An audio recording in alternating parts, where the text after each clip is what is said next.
with that being done, so today we are looking at the 3 human skills that are needed to strive and thrive. I'm very excited on my end right now as I get to be enlightened more about these 3 human skills that we need in order to thrive and strive.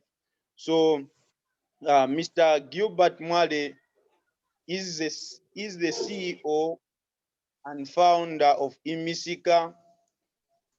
He's doing great things with Imisika. I've visited their online platforms. I've actually seen what they get to do. Wow, it's really amazing. So he's also the book titled Developing a Genius. I once read that book about 2 years ago. Trust me, it's a wonder, where it gets to talk about 10 principles and it gives an addition of 2, some of the things that you get to, you are supposed to have in order to develop that genius that is in you. So he's an author, and aside that, he also does a lot of meetings, and he's also a lecturer. Yeah, if I go very well, he's a lecturer at Unilas. So we are privileged to host him today. So I say, let us just sit back, relax, and let's get to hear what Gilbert has for today. So, Mr. Gilbert, over to you, sir. Good afternoon, everyone. Thank you very much for the opportunity to be here, Marlon, and to the Unzabeka team. I'm really grateful. I hope that by me turning on that video, I don't get to lose a lot of people. I hope that you will be able to still cope up with the conversation. So, as Marlon mentioned, Gilbert Mwale is my name. And I'm CEO and co-founder of Imsika. Imsika is an agri-tech company which is into the space of digitizing agricultural activities and processes. For now, we are serving people in the space of e-commerce, where we're connecting small-scale farmers and small-scale farmers and agro dealers to different suppliers of agricultural inputs. While on the other side, we have created an e-learning portal for farmers where they can be able to learn on how to farm as a business from different experts. So we simply help a good number of people out there who are experts in the area of agriculture. You are good at teaching how to do something in agriculture. You are free to get on the platform and also create a training that would be able to help you make extra money while a farmer out there is gaining more knowledge on how to be able to farm. So I'm going to quickly share, but what I've shared right now, I'm an ambassador for what is called YE, which is Young Entrepreneur Community. And in that group, we are actually partnered with Jacaranda Hub, doing some amazing work. Very soon, as Marlon mentioned, we are practical and we definitely like to see. I'm a lecturer also as well. I teach at Unilas. I teach 4th years, I teach 3rd years, I teach 2nd years in areas of IT. And one of the things that I've always been very passionate about is on students. You know, I believe that had I been able to be given an opportunity to get into the entrepreneurial scene at the time of my time in university, I could have done way more better than I've done today. So definitely would like to give opportunity to young people in university to take a first leap towards entrepreneurship, and that is what we'll be doing. So there's some opportunities. I've sent a link right now for a WhatsApp group where we manage what is called young entrepreneurs. So there will be a good opportunity that is actually going to be ready next week, where you need to apply as a student, where we're doing some pitch competitions and workshops and mentorship connections and also coaching connections. Please follow that link and join the WhatsApp group where we'll be announcing that information, and also join the website so that you can be able to have access to different kind of information. Please do that. The book that Marlon was talking about is right here. It's available either on Amazon, or you could get a physical copy. Just simply contact me. I'll be able to share my contacts later. But for those who would like to see, for you to understand and say, this guy was talking about entrepreneurship, where does he get this? So this is these are the two websites. If you are an agricultural expert and you feel that there's something you can teach, concerning agriculture, please check out the second website there, which is apunze.com, and you should be able to learn how to create a course and make money out of that course while on the platform. So let's get to the conversation that we had set out to make. We had agreed to say that we will talk about three things. First of all, that the three human skills that you need to have for you to be able to strive and thrive. And I would like to share that with us. Before I do that, I would like to quickly bring it up a little bit into some form of where we are interactive and also share some thoughts to while I'm explaining. So I would like to ask, from your perspective, what are some of the thoughts that you think these three things would be?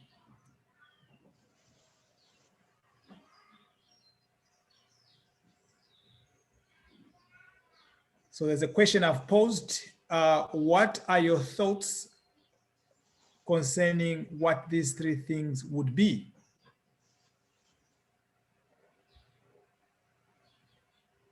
Three human skills that we definitely need to have as people for our own survival, and also our own ability to thrive. So if you have your mic on, if you know how to switch it on, you can bring it on and give me a thought from your perspective on what you think would be an important thing. Because remember, quite a lot, but I wanted to narrow down on these three. And if I feel so good, just like I did for my book, I may give you a bonus thought. But anyway, let's get right on to it. The first one that I would like to allude to, that you need to have as a young person or somebody out there, is the ability to be able to sell something. So number one, if you're taking note, it's number one is selling. To sell something. Are you able to sell something?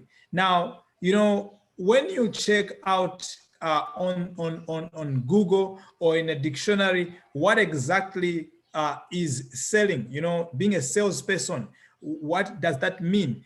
You'll find that the definition is simply to say that this is the ability to persuade someone of the merits of something, or something could be an object, it could be an event, it could be an activity, it could be anything that you want to persuade somebody about. So you would like to persuade someone of the merits, the good things about something that you'd want them to get. Now, another definition again that you would find online is that it also talks about the ability, once you have persuaded this individual, there is a form of exchange that should happen, and that level of exchange is going to lead into one of you gaining some form of money. Now, I want to make sure that before I go too far, I inform you to say that there is a skill level of sales that you need as an individual, whether it has got to do with money or not.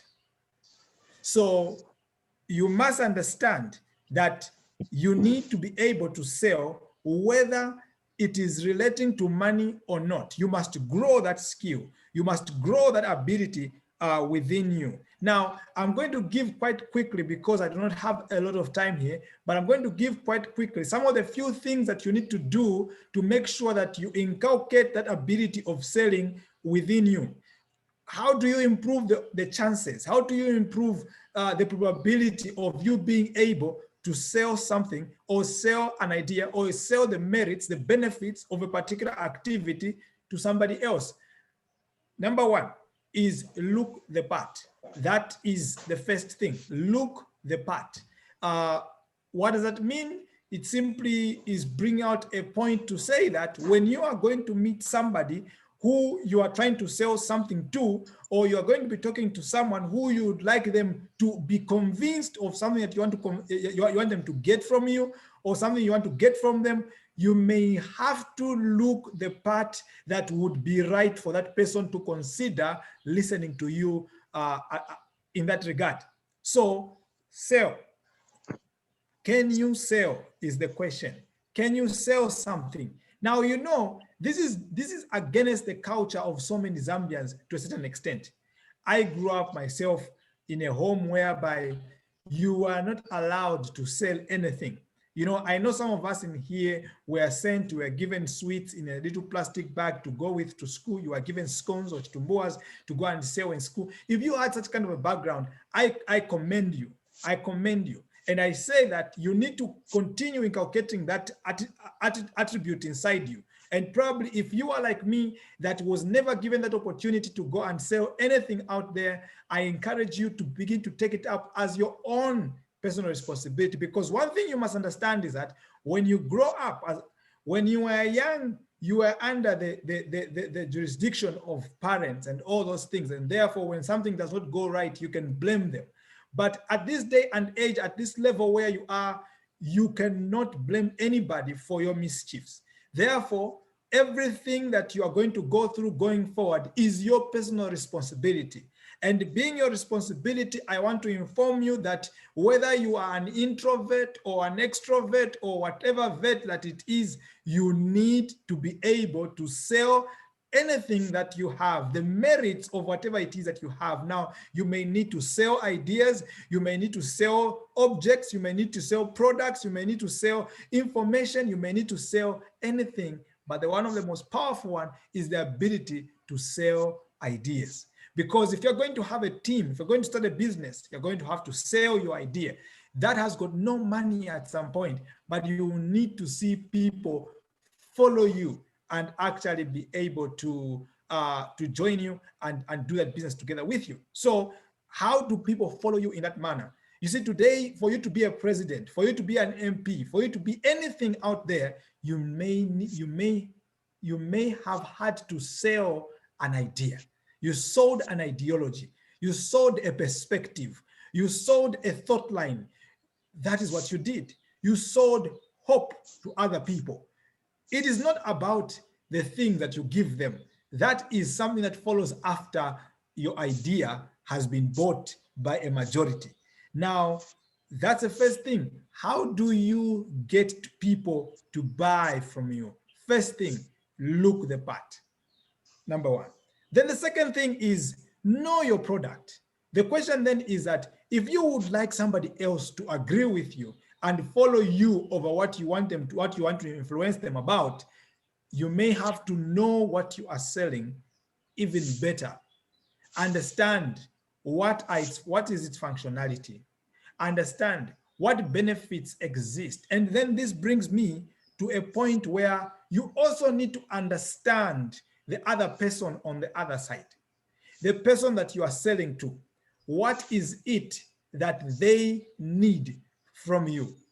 Or what benefits are they looking for? Or what challenges are they experiencing that you need to be able to respond to?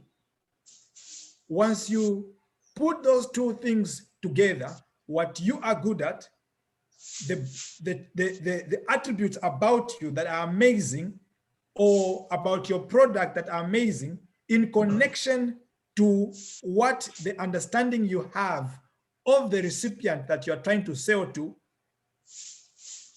all you have to do now is prepare, practice while you are by yourself selling to this other person. Practice it. If they were to ask you questions about ABCD, what would you say? If they ask me a tough question about this other thing, what would I say? Once you practice the thought lines and try to come up with responses of the areas where you feel that they would have some challenges understanding the concept that you're trying to sell to them, when they ask you those questions, you will come out with confidence. In a little time, you would have responded, and therefore they will believe that you know what you're talking about. And you yourself are confident over those things. Let me share a quick story around this issue of selling. So 2016, when we were starting our business, after I'd come back from India and I finished my master's degree in computer science, we started up the business, and from there I was feeling excited because I'd gotten some good grades and all. So I thought that everything is as easy as that. Now remember, I told you that I do not come from a background where we were allowed or even encouraged to sell things. But look, as I'm studying a business, I need to actually sell. I need to be able to get people to actually buy something from me.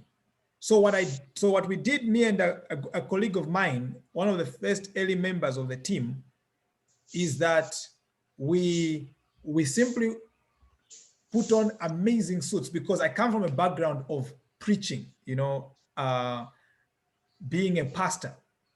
So we put on amazing suits, brilliant suits, looking like a papa. I like making fun of myself. We look like papas, both of us. We are so happy about it, got into the car, and off we went to go and follow those clients. The interesting thing is that when we got there, this is in agriculture. This is in the space of agriculture. Yes, we were selling a technology, but it is in the space of agriculture. Now, already you should understand that something is not right. When we got there and started talking to clients, each one of them rejected our idea. Several more that we spoke to even spoke worse about what we are trying to achieve. We were demoralized. We left that place beaten. No one was willing to buy our idea.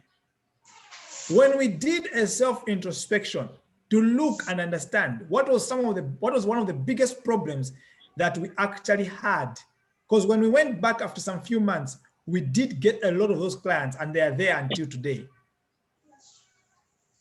One of the problems we found was not that the idea that we had was wrong, but we did not look the part.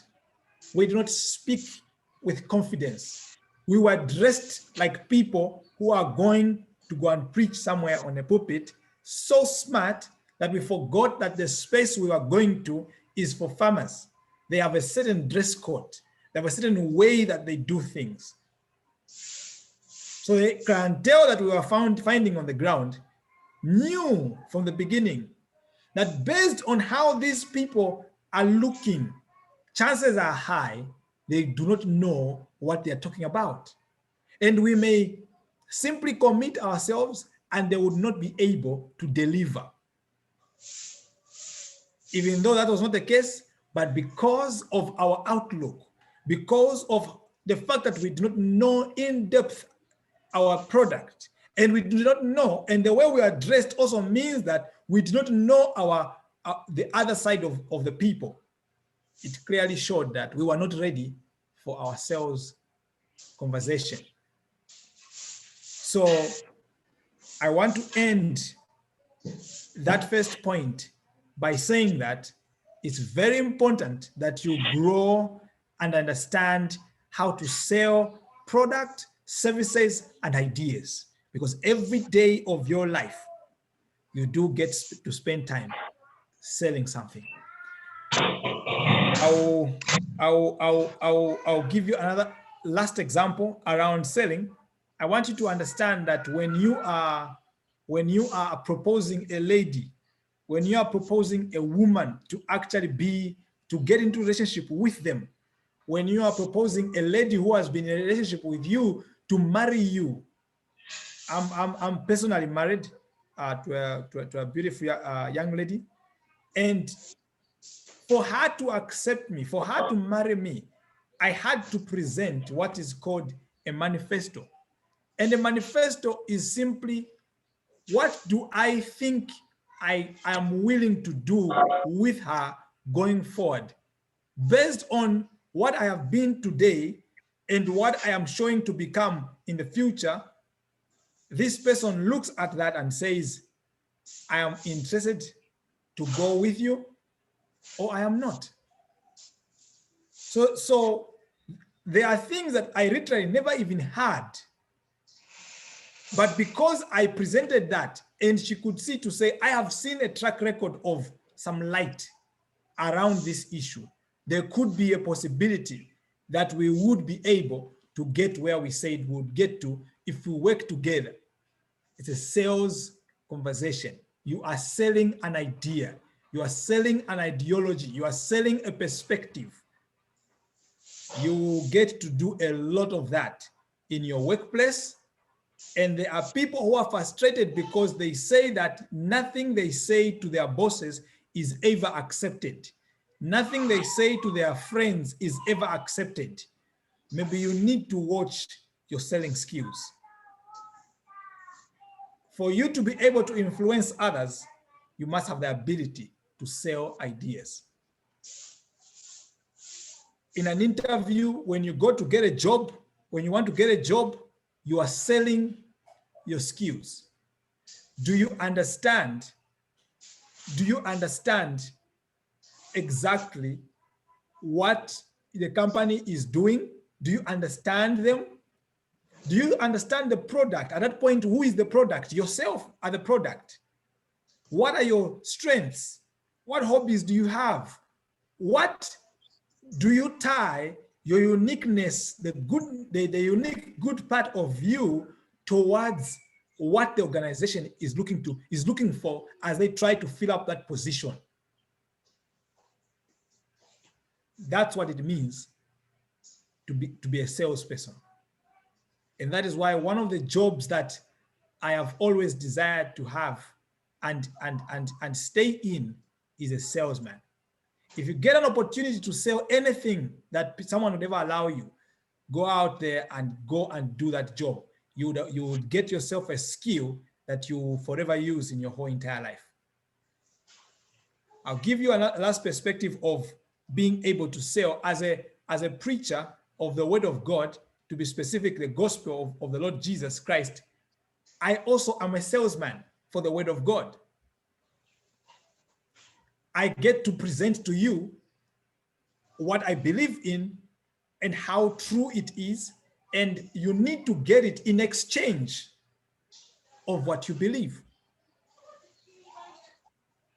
And that is why it's called winning souls, because it's about the mind first, and then the spirit is worked on later. If I get to win the mind in my conversation through a sales conversation, clearly stipulating the benefits of this kind of lifestyle, then clearly you would be able to accept what I have come to offer. And this is what a sales conversation is. You are ever in a sales conversation. Now, the other interesting one is the second point I want to come to. The second point is equally amazing. And like I said, these are life skills that you can't forgo, no matter what kind of character you have as an individual. Introvert, extrovert, doesn't matter. You need to gain these skills for your survival and for your thriving in this life. That second one is negotiating skills. Are you able to negotiate your way in a discussion, in a deal? Now, did you know that you are in a negotiation every day in your life? Did you know that? That every single day of your life, you are living in a negotiation. And why would I say that? I'll ask you an interesting question, and if you have an answer, give me a thought. Who do you think is the biggest and best negotiator on this earth? There's a group of people who are the best negotiators.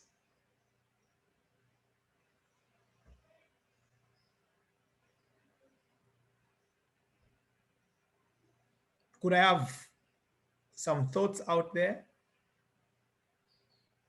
Best negotiators. The best negotiator, I once read a book because I knew that I was going into business and I knew that I was going to be having meetings with other people and we would need to get to a conclusion of how are we going to go about this business idea or business opportunity or anything. But the negotiation, I knew negotiations are going to come because if you're in business, you will have to negotiate.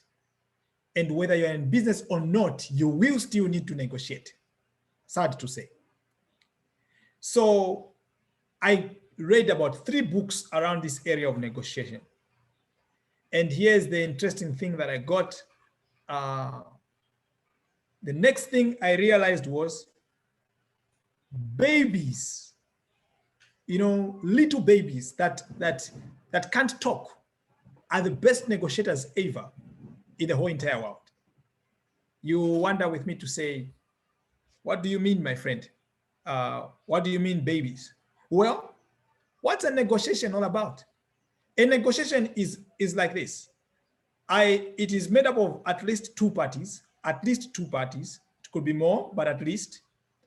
And the negotiation is I put some information on the table because I want you to do what I want you to do things my way. And you also put some information on the table because you want me to do things your way.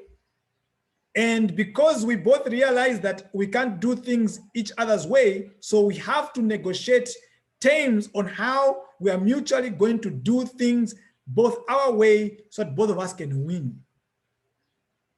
But there are others who go into a negotiation table in such a way that their friend gets to lose everything. They do not go half-half. I put my terms on the table and you have no choice but to accept them and follow them with me. That means that I won the negotiation 100%, hands down. That is babies for you. They win a negotiation hands down against their parents because parents think that babies don't think. I'll say that again. Parents think that babies don't think. So what parents do is that when a baby is negotiating, which means when a baby is putting its side of the of the situation on the table, parents assume to say this baby can't think, is too small, therefore can't negotiate, so I will just do what the baby wants. What am I talking about? When a baby is crying for food, when a baby is crying for milk or anything they want a toy, you were carrying them on your shoulder and you put them down and they're crying, what you take it as is the baby wants to be carried more. So they have put their terms on the table. I want to be carried more, or I want my food now. You do not negotiate back.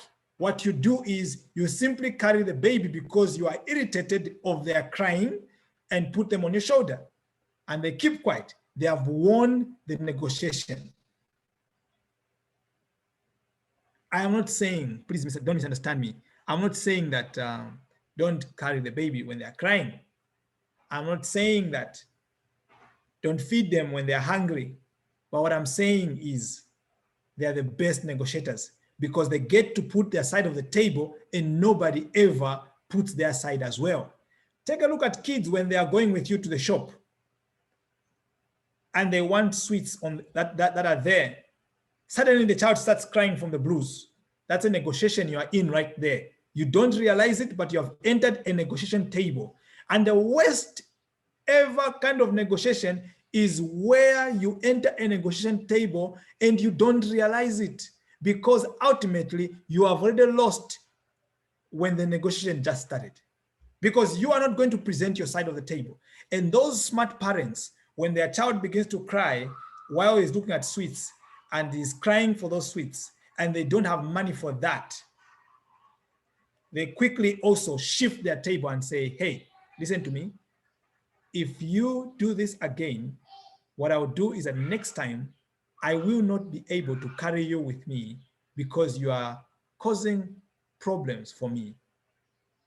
The child would have realized, wow, the parent has realized that I was negotiating for these sweets, and the parent has negotiated back with their terms, and their child will have to think about it, because now it's either they continue crying and get that sweet today, but never ever again have the opportunity to enjoy the ride of the vehicle because you have been banned. And you realize a child who you thought does not think simply sober up and stop crying. That's a negotiation, friend. You need to negotiate consciously over things in your life. You need to take time when somebody presents an issue before you. Don't just accept everything. Also present your side to say, don't you think if we were able to do it this way, it would be better? Or it could add an extra flair of benefit for our activity? Give your side. Last thought I would give you around negotiation is this. Did you know that you could actually negotiate in a shop like ShopRite, a shop like Pick and Pay, a shop like Mr. Price? Now, you are noticing I'm mentioning certain shop names. You know, when you go to buy secondhand clothes at Soweto Market or anywhere of that kind, what happens is that you simply pick up a t-shirt from the table, you look at it, you like it, you go like, hey, how much is this? And they were told to say it's 25 kwacha. And then you go like, no, I have 10 kwacha. I have 10 kwacha. And that's a negotiation right there. It has started. You negotiate until you get it at the price you're comfortable with, both of you, the seller and you, the buyer. We do that a lot for secondhand clothes. We do that a lot when we're driving our vehicles and there's a street vendor selling something outside the window. We do that a lot. But when we enter ShopRite, when we enter Pick and Pay, none of us brings this up.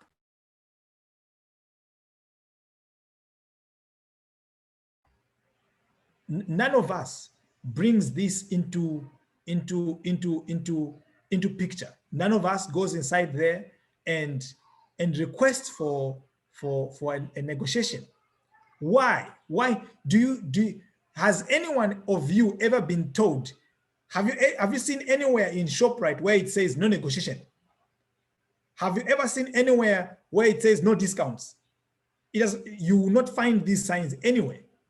But none of you, for any one of you, it has never crossed on your mind to enter ShopRite and decide even a single 1 kwacha, 15 way itself, as little as that. None of you ever thinks that you can actually get a discount for that.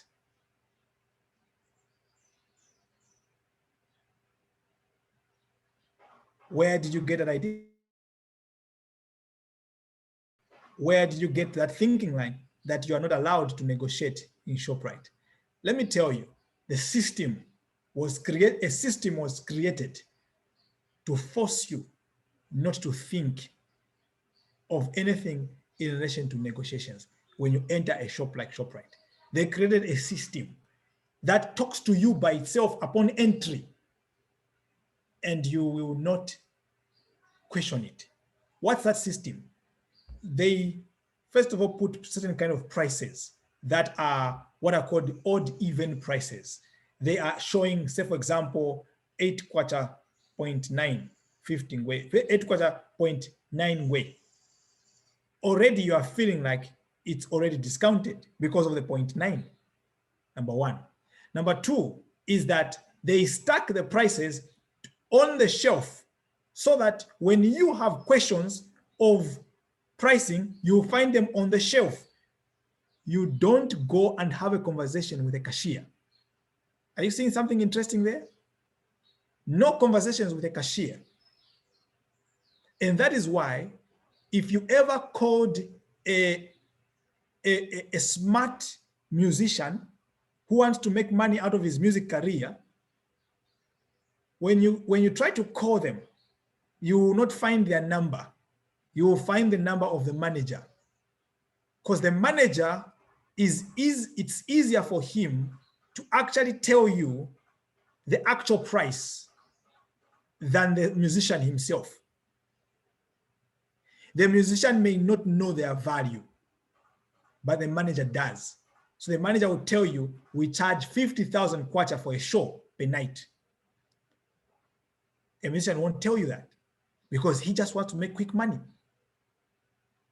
It's the same thing. It's the same thing when you look at it from the perspective of when you enter ShopRite. No conversation with a cashier. Like you were having a conversation with the owner of that Saraula, you don't have a conversation with anyone at ShopRite or at Pick and Pay. And that is why you don't negotiate. So when you reach the till, they believe that you have already weighed yourself and your pocket. And you have only collected things on the shelf that you are capable of paying for. A system. A system. If you're running a business right now, I encourage you to create a system that allows your relatives not to talk to you about your products. Let them talk to the system. It will force them not to negotiate for your things. That was a free bonus point. But that was negotiation. And that's the second point. So right now, so far, we have spoken about sales, the skill of selling. Second point is the skill of negotiating. And I've thrown in a bonus point inside there of develop systems. Systems help you grow consistently and avoid wrong conversations with people that you love that do not sometimes respect what you do. The last point that I would like to give us today is the third and one of the most important skills that you need to have. Introvert, extrovert, it doesn't matter. Some people may be wondering, what are we talking about when we say introvert or extrovert? What we are simply saying here, these are personality traits. There are some of us out there, we say, no, me, I'm just a quiet person. Me, I don't like talking. Me, I don't like saying too many things. I don't like asking questions. Others go like me, I am outgoing. I talk to anybody. I share my views and I share my thoughts. Those are extroverts. Introverts are the ones that are internal. I remember meeting a certain young lady one time.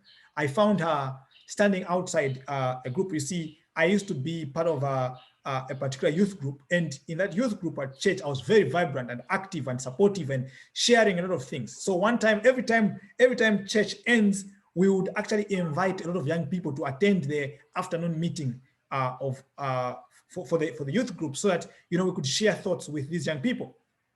What's interesting is that this young lady had just finished her university, and I expected that she would be looking for companionship with others. But when I had spoken to everybody within the premises of the church, I went outside the gate as I was leaving. I saw her standing by herself on the corner under a tree. Being me, I reached out to her and said, hey, how are you? Why are you standing out by yourself here? We have been trying to get all other young people to come through and know about what we are discussing today in the afternoon. She said, oh no, I'm shy. I don't know what I'm going to do. I don't like talking to people and all those things. So I asked her, do you have a job now? She said, no. I said, you have finished your degree now? She said, yes. I said, wow, listen, you are not going to get any opportunity behaving this way. What's the third point? It's public speaking. Public speaking. Now you say, should everybody do that? Well, not that we shouldn't be on the public, all of us speaking, but you should possess the ability to actually speak in public. You should possess that ability. There are others who are born with it. Thank God for them. There are others who are not. And if you are not, I encourage you, it's nothing to cry about. There are institutions out there, for example, what is called the speech masters. I think, now I'm saying this because it's my perspective, it's my opinion.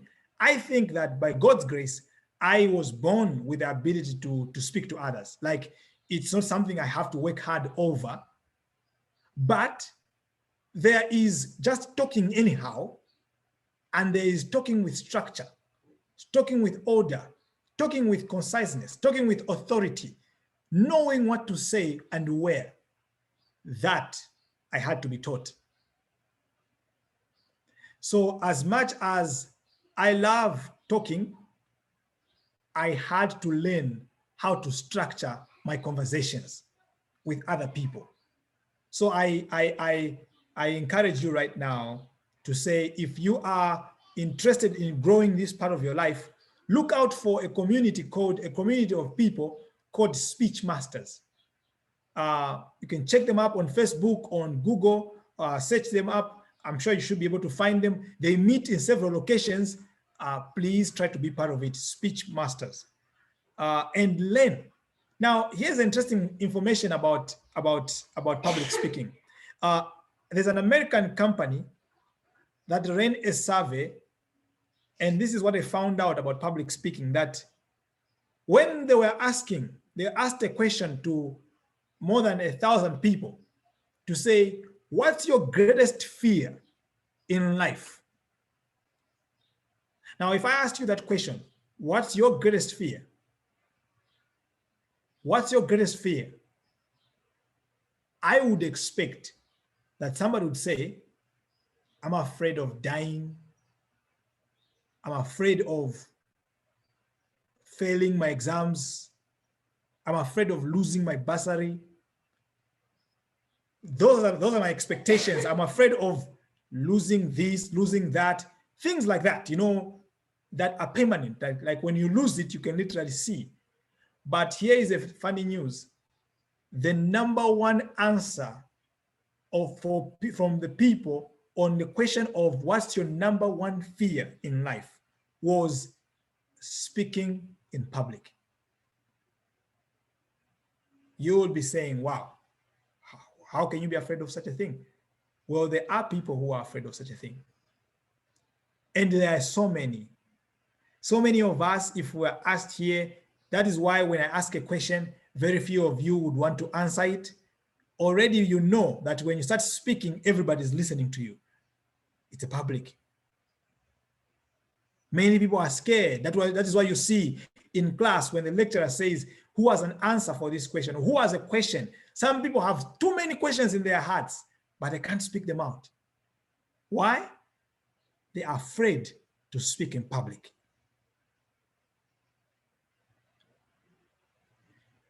Well, and for others, they take this tendency into their working place. So what happens is that when they're asking questions to say, who has an idea on how we're going to solve this problem that organization is facing? This person is so intelligent that they know what's the problem that organization is facing, but they would not open their mouth to say it. Now, let me tell you some of the misfortunate things that actually happen to people like that. In school, these people never become the monitor. If you ever realized, they rarely become the monitor. They rarely become a prefect. No one respects them enough to be able to give them authority. And I'm not saying that it's the most vocal people that are helpful. No, there's a difference between being a talkative person and being able to speak in public. I'm not saying go and be a loud mouth. I'm saying possess the ability to speak in public to others. when given the opportunity. That is what I am saying. So, like I said, in school, they never become prefect. They never become monitors. They never become student leaders. They never become anybody of that regard. In the corporate environment, they don't become leaders. And this is one of the biggest factors, my friends, why some people wonder when they go into a company, right? And they stay in a company for more years than somebody else who joins them afterwards. And this young person that has joined them quickly starts rising in ranks, overtakes them. They wonder how. Some people, they joined at the same time with their friend, but their friend is growing in positions and they are remaining stagnant. I am not saying it's being talkative. No, I'm saying it's being able to speak in public. There's a difference between being talkative and being able to speak in public. How does someone who gets leadership position looks like? When you're in a meeting and they say that we need somebody to write for us, you say, I can do it. When you're in a meeting and you say we need people to be split into groups, who is going to be the leader for group A? And you say, I can do it. By the way, be informed that if you're going to be able to be that person who's going to lead that small group, you may need to come and tell us what are the findings of your group. You may need to come and present them in front of us. Are you going to be able to do that? Yes, I can do it. Were you the most talkative? When you go into the little group, you don't have to be the most talkative person. You just have to be the one that helps coordinate other people. Friends, we have been given this task. Who has got a thought on how we're going to deal with it?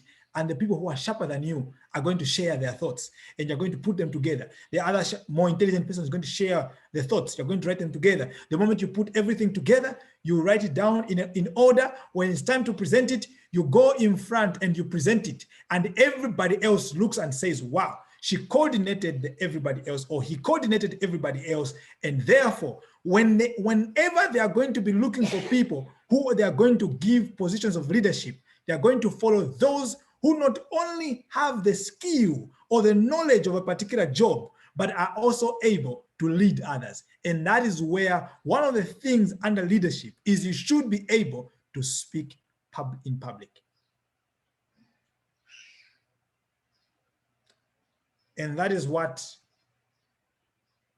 most people don't know as to why a friend who they are more intelligent, who they feel they are more intelligent over, in the same workplace is rising and they are not. People think that just because I'm smart and I know my work, I will be promoted. It doesn't work like that, friends. It doesn't work like that. This is a simple secret that I want to give you. Follow these three things and you will see your life just escalate. Same thing, follow a sales process, follow negotiating abilities, follow a public speaking nature. Don't be talkative, but be ready to speak in public. Be ready to lead. I gave you a bonus point initially on systems. I promised you three skills, but I always like overdoing or overperforming my promise. So I'm going to give you a last one, a free dose. And the last one is loyalty. Develop a sense of loyalty, young lady, young man. Develop a sense of loyalty. Loyalty, what is loyalty? Loyalty for me simply means that you are an individual. I'll use another word that we like making fun with that depicts the same word as loyalty. It's called stickability. It's called stickability. Stickability. The ability to stick to something and hold on for a longer period than anybody else could easily do. That's loyalty.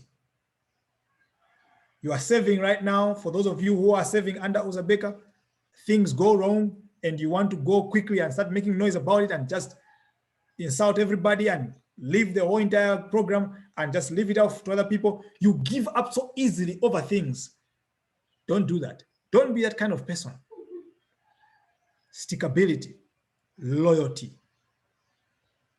A lot of young people in Zambia lack that one. I said a lot of young people in Zambia lack loyalty. Everybody else thinks they are better than the next person. And that's a bad spirit. Let me give you some quick statistics. Zambia and Nigeria are considered to be the top leading nations as to the number of SMEs that exist in those countries. SMEs, small, medium enterprises, small businesses.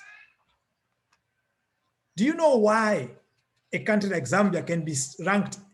Do you know the population difference between Zambia and Nigeria? Nigeria has got about 125 million people in its nation. Zambia has got 17 million people. And yet, the number of SMEs in the country is almost at par. Why? Because every Jim and Jack believes that they are better than their boss. Every individual thinks they are better than their leader. And they could do better in that activity. The moment that idea comes into their mind, instead of building where they are, they believe I'm wasting my time here, and they go and create a new SME. So while the SME where they were has not grown to become anything big, they have gone on to start another SME. And because the employees that they are expecting to work for them as well think that they are better than that person, they also as well are going to go and start another small business.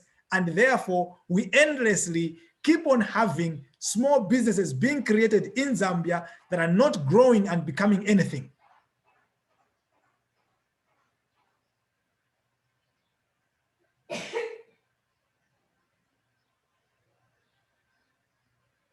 And that's a problem. Loyalty. Let's develop a sense of loyalty, young Zambians. Be loyal to where you are. If at least you are sure that they are wicked and they're doing things you don't agree with, then you can leave on ethical grounds. But where it requires sacrifice, I encourage you to be loyal. Because one day you will need somebody else to be loyal to you. I'll end this point with a short story. When I returned from India with my master's degree, where I had gotten a distinction, and in anybody's mind, what you'll be thinking is, as I return, I need to get a job with a 5-figure salary or whatever it is, some amazing salary per se, whatever. Good job, great job. And let me tell you, I possessed sales skills, I possessed negotiating skills, I possessed public speaking skills. I was going to get that kind of job. But depending on the fact that I knew where I was growing and where I was going to go to, I decided I wanted to exhibit my loyalty. Now I'm going to use a certain gentleman by the name of Jesus, who lived some years ago. There are 2 guys that came to him and said, Master, because he was their leader. He said, Master, we would like to become your vice, your deputies when you go up, when you ascend to heaven, when you become the leader there, we would like to become your deputies. And the person who was asking on their behalf was their mother. This was the response that Jesus made to these people. He said, listen, my friends, it is not for me to decide who becomes vice or second to me, or who rises up in authority and in position, but rather it is the one who is the biggest servant, the greatest servant amongst you all. I don't need to raise them. The people will raise him. And that's the model that we need to follow. The servant model. The model where you save first, you become loyal to somebody else. And when it's your turn, others will become loyal. We will see less of these small businesses that are just starting from anywhere because somebody is just questioning what the other person does. We will see less of backbiting, we'll see less of challenges, we'll see less, and we'll see more people. Do you know that the Google, the Gmail that you and I use started with 2 people? Today is run by people that never even started it. The person who's running Google today is not even the owner. He was not even there when the 2 of them were starting it. He's not even amongst the top 5 people who are employed. The idea that the 2 people had was just a search engine where you type your word and it tells you what you are looking for. That's all the 2 people had. But through the people they employed, one of them came up with the idea to say, we can actually do emails. And that is what we know today as Gmail. It was not an idea that came from the 2 owners. It just came from one of the employees. Loyalty. Loyalty. My friends. You have never seen that person. How did I know about it? I read it in their biography, in their book, the owners.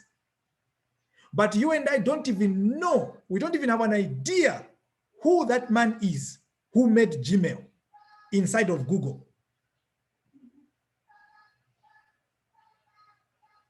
Loyalty. 3 things: sales, negotiation skills, and public speaking. I gave you a bonus: systems and loyalty. Thank you very much, everybody. For those that may need my book, I will share flyer, contact details, and you can be able to reach out. Thank you very much to Unzabeka and the whole entire leadership for the opportunity to come and meet young people here, share my understanding and experiences, and also inspire them, because that is what I aspire to do every day of my life. Thank you very much. Back to you, the people leading us. Thank you so much, Mr. Gilbert, for that powerful presentation. Indeed, these are skills that we highly need for us to thrive in this life. From my end, actually, I've been empowered. Indeed, it is very important that we get to possess these skills, as you mentioned, the marketing skills, the negotiating skills, the public speaking skills. I used to be one of those people who used to be very shy a long time ago, but I wonder where that shyness now went. Yeah, so it's very important, and we are thankful for that invitation. As Unzabeka, we highly appreciate you. Yeah, so quickly, I will ask our partners, the Volvo listing people, probably maybe say 1 or 2 things within maybe a space of 2 minutes. Volvo listing partners, are we there? Yes, sir, we are here. Yes. Hello? Okay, you can carry it on. Am I audible enough? Yes, we can get you clearly, but maybe you can try to speak a bit loud. Okay, okay. Yeah, so thank you for this opportunity to speak. Yes, allow me to say 1 or 2 things about Volvo Listing. Well, Volvo Listing is an online platform. What we do is that we sell tickets online 24/7, and also allow event organizers to manage their events online. Besides that, also do online registrations. Like for this one on Unzabeka, you can join Unzabeka via our platform. Besides that, we also provide you with a free Zoom feature, such as this one, which is paid for. It doesn't have time limit. As you have noticed, we've spoken for over an hour now. Yes. So basically, without taking much of your time, that's what Volvo Listing does. Yes, thank you very much. thank you so much, our partners, Volvo Listings, and we appreciate for your services. So basically, we have come to the end of our meeting for today. Thank you for everybody who took their precious time just to join to this discussion or to this meeting. I believe that you have been changed, your skills actually have been imparted, and right now, all you are saying within yourself, you are just saying like, I think I can do better in my marketing skills. I feel I can do better in my negotiating skills. And I think a lot of us, particularly on these platforms, we are highly the young rising entrepreneurs, and it's very important that we get to know these skills. So please let us utilize whatever we have gotten here as we go out there. Please let us practice and let us continue even to grow more. To this end, uh, chairperson for projects committee, if he has got anything you would love to say, Neri, our chairperson for projects committee, anything you would love to say.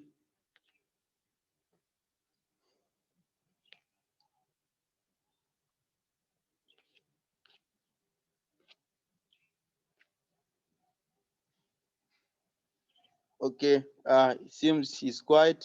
So we end the meeting here. Thank you for joining once more. We end here.